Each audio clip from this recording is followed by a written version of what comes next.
الحمدللہ والصلاة والسلام علی سیدنا رسول اللہ وعلی آلہ و اصحابہ ومن والاہ۔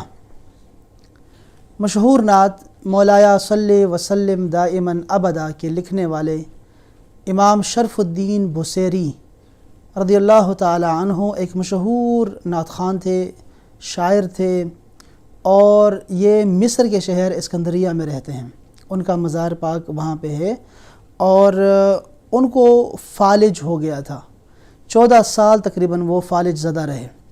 ایک رات انہوں نے خواب میں دیکھا کہ رسول اللہ صلی اللہ علیہ وسلم کی محفل سجی ہوئی ہے اور بہت سارے لوگ بیٹھے ہوئے ہیں، اور رسول اللہ صلی اللہ علیہ وسلم حکم دیتے ہیں کہ اے بصیری، ہمیں وہ نعت سنا جو تو نے ابھی لکھی ہے۔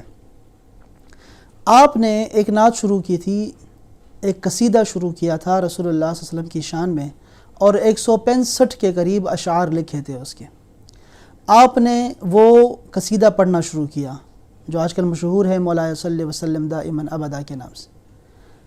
جب آپ نے یہ قصیدہ پڑھنا شروع کیا، اشعار سے رسول اللہ صلی اللہ علیہ وسلم بہت خوش ہوئے اور ساتھ ساتھ جھوم رہے تھے، تو اپنا دست اقدس آپ کے جسم مبارک پہ پھیرا اور آپ کو ایک چادر عطا فرمائی۔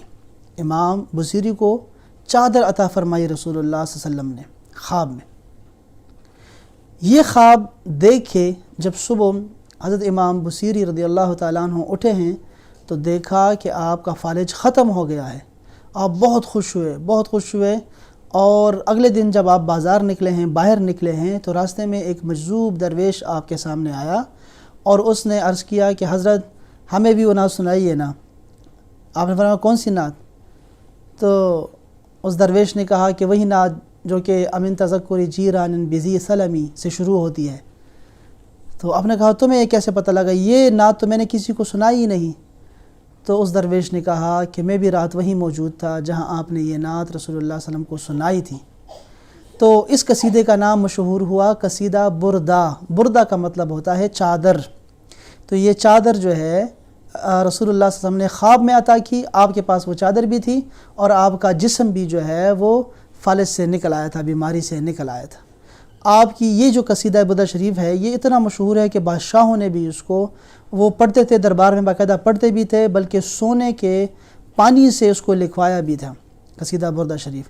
اس میں بہت سارے ایسے اشعار ہیں جو کہ عقیدہ اہل سنت والجماعت کے ساتھ جو ہے وہ ان کی بہت زیادہ جو ہے وہ اس میں انتہا کو پہنچے ہوئے ہیں، عشق و محبت میں، اور اپنے نفس کی ملامتی کے بارے میں بھی اس میں بہت سارے اشعار ہیں۔ تو بہت خوبصورت اشعار ہیں اس قصیدہ بردہ شریف کے، اور یہ مقبول ہے۔ آپ دیکھیں کہ ہمارے گاؤں میں، پاکستان کے گاؤں میں بچے جو ہے اس نعت کو پڑھتے ہیں۔ یہ ہوتا ہے شرف قبولیت عطا ہو جانا کسی شخص کا، کسی کے کلام کا، کسی کی کتاب کا، کسی کی تقریر کو جب ایسی شرف قبولیت ملتی ہے تو پھر اس کا یہ حال ہوتا ہے کہ بچہ اس کو جانتا ہے۔